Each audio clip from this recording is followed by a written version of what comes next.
While I was in Afghanistan, there is this very large program between various donors and the government of Afghanistan called the NSP, the National Solidarity Project.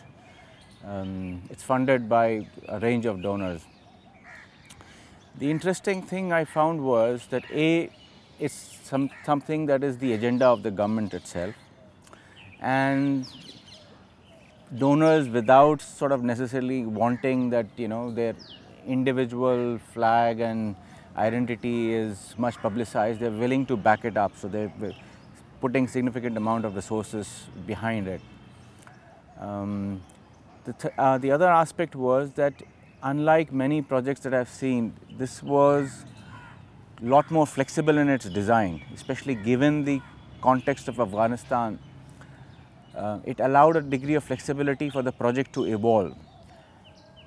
I'm not saying everything was all so nice, because there was serious problems with the design initially. But the NGO community, the international NGOs, as well as some of the local NGOs, they went in for a partnership with the government.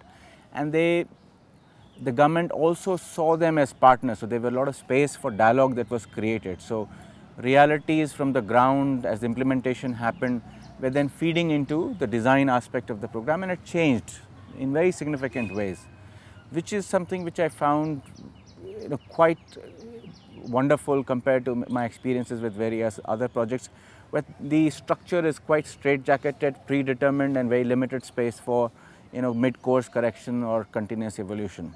That they created deliberately forums where the implementing partners would regularly meet, both at the regional level and at nationally, with the ministry and some of the officials from the key donors, to really discuss as to what are the key implementation challenges, etc., what is working, what's not working, and may not be very straightforward, but it would make a difference to the guidelines and policies. So that's one piece of the thing.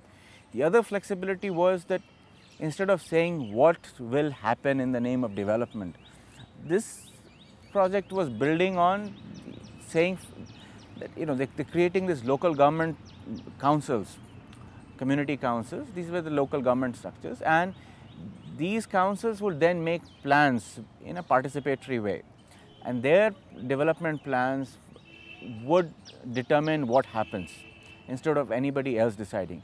Yes, there was technical support given in kind of determining what the budgets would be, and asking some stronger questions about who the beneficiary, what benefits, and helping people prioritize. But it was people's plans and aspirations which were finding the place. So that's where the the real flexibility lay.